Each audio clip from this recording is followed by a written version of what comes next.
এমন একটা সুন্দর লুক যদি তোমরাও ক্রিয়েট করতে চাও তাহলে একদমই স্কিপ করবে না, ভিডিওটা স্টেপ বাই স্টেপ দেখতে থাকো। তো চলো, এখানে সবার ফার্স্টে আমি এখানে ইউজ করেছি একটা ওয়াইপ, যেটা দিয়ে ভালো করে ক্লিন করে নিয়েছি। এবং আমার যে ওপেন পোর্সগুলো হয়েছে সেগুলোকে লক করার জন্য কিন্তু আমি এখানে নিয়েছি একটা টোনার, যেটা ভালো করে অ্যাপ্লাই করে নিয়েছি। এবং যেহেতু সামার চলতে সেহেতু হাইড্রেটিং আমাদের ময়শ্চারাইজার ভীষণই দরকার। আর সব থেকে অ্যাফোর্ডেবলের মধ্যে কিন্তু আমাদের পন্ডসের সুপার লাইট জেল ময়শ্চারাইজার। এবং তারপরে আমি এখানে প্রাইমার হিসাবে ইউজ করেছি রিকর্ডের এসিও বেস ম্যাটিফাইন প্রাইমার, যেটা হচ্ছে আমাদের সামারের জন্য ভীষণ প্রয়োজনীয় একটা জিনিস, তা একদমই স্কিপ করা যাবে না। তারপরে এখানে মার্সের কনসিলার প্যাড থেকে আমি কনসিলার করে নিচ্ছি, যেখানে যেখানে আমার ডার্ক স্পট আছে সেগুলোকে আমি সুন্দর করে হাইড করে নিচ্ছি। এবং তারপরে আমি এখানে ফাউন্ডেশন লাগিয়ে নিয়েছি, যেটাও ছিল রিকর্ডের একটা ফাউন্ডেশন, সেটাকে ভালো করে লাগিয়ে নিচ্ছি। দেখো এখানে ডট ডট করে, যেহেতু খুব একটা হেভি মেকআপ আমি করছি না সেহেতু আমি দেখো বেসটা কিন্তু একদম লাইট রেখেছি। এবং তারপরে আমি নাচতে নাচতে একদম করে নিলাম মেকআপটা ব্লেন্ড। যেহেতু মেকআপ ব্লেন্ড করতে হবে সুন্দর করে, তার জন্য কিন্তু ধৈর্য সহকারে তোমাদের কিন্তু মেকআপটা সুন্দর করে ব্লেন্ড করতে হবে, নয়তো কিন্তু মেকআপটা বেশিক্ষণ স্টে করবে না।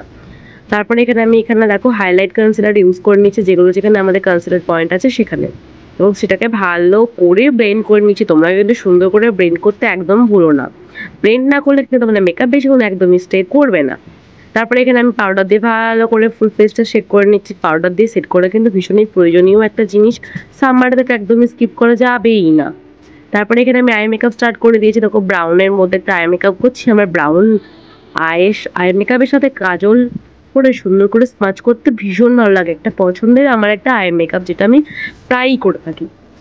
তো সেটাই আমি সেমভাবে করে নিচ্ছি দেখো এখানে। তারপরে এখানে আমি আইব্রোটাও ড্র করে নিলাম। আমার আইব্রোটা দেখে বুঝতেই পারছো পুরো একদম সোজা আইব্রো, সেটাকে কিন্তু একটু সুন্দর করে আর্ট শেপ দেওয়ার চেষ্টা করলাম। তোমরা কিন্তু সুন্দর করে দেখলে কিন্তু বুঝতে পারবে আমি কীভাবে আইব্রোটা করলাম।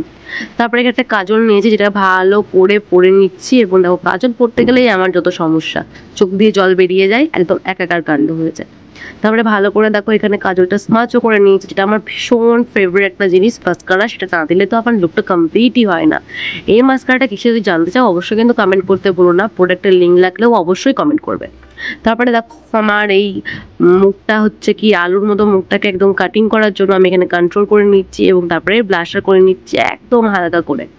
দেখো সুন্দর করে ব্লাশার করে নেওয়ার পর আমি একটু নোজেও কিন্তু ব্লাশার দিতে ভুলি না। ব্লাশার আমার ভীষণই ফেভারিট একটা জিনিস, যেটা আমি একদমই স্কিপ করি না কখনো। তারপরে এখানে আমি দেবো হাইলাইটার, যেটা হচ্ছে আরও আমার পছন্দের একটা জিনিস, হাইলাইটার।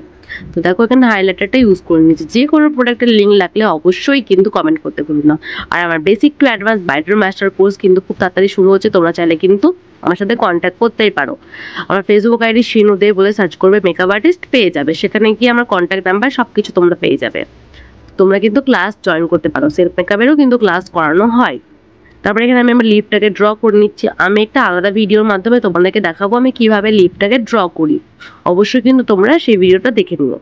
তারপরে দেখো এখানে কিন্তু আমি লিপস্টিকটা জাস্ট আউটার লাইনে ইউজ করে করে নিয়েছি, আর কিচ্ছু কিন্তু করিনি। এই যে আমার লুকটা দেখতেই পাচ্ছ কতটা সুন্দর লুকটা হয়েছে, এই যে ফাইনাল লুক। অবশ্যই কিন্তু কমেন্ট করতে ভুলো না যে কেমন লাগছে তোমাদের এই লুকটা। এরকম লুক যদি ক্রিয়েট করতে চাও অবশ্যই কিন্তু এই ভিডিওটা সুন্দর ফুল দেখতে হবে।